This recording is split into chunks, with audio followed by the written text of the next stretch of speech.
মূল মন্ত্রটা কি? ব্যবসার মূলনীতি হচ্ছে যে ব্যবসায় লাভ এবং লস উভয়ের রিস্ক আছে। কথা কি বুঝতে পারছেন?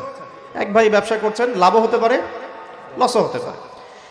যখন আমরা রিবামুক্তভাবে একটা ইসলামিক অর্থনীতি প্রতিষ্ঠা করব, তখন ব্যবসাভিত্তিক ইসলামিক অর্থনীতি যখন চলবে, তখন ক্যাপিটাল বা সম্পদটা এক হাত থেকে আরেক হাতে সার্কুলেট হতে থাকবে। মনে করেন আমরা ব্যবসা করছি একটা মার্কেটের মধ্যে, ছোট করে বোঝাই, একটা ছোট্ট মার্কেট, ছোট্ট বাজার, এখানে সবাই ব্যবসা করছি।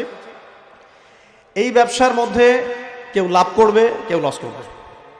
যে ব্যক্তি লাভ করবে, লাভ করে আস্তে আস্তে আস্তে ধনী হবে, যখন তার ধন নিসাব পরিমাণ সম্পদ অতিক্রম করবে, তখন তাকে জাকাত দিতে হবে।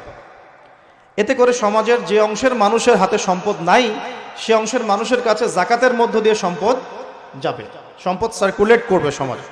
আজকে আপনি লাভ করবেন, তখন আল্লাহ রাব্বুল আলামিন ওই মার্কেটের উপর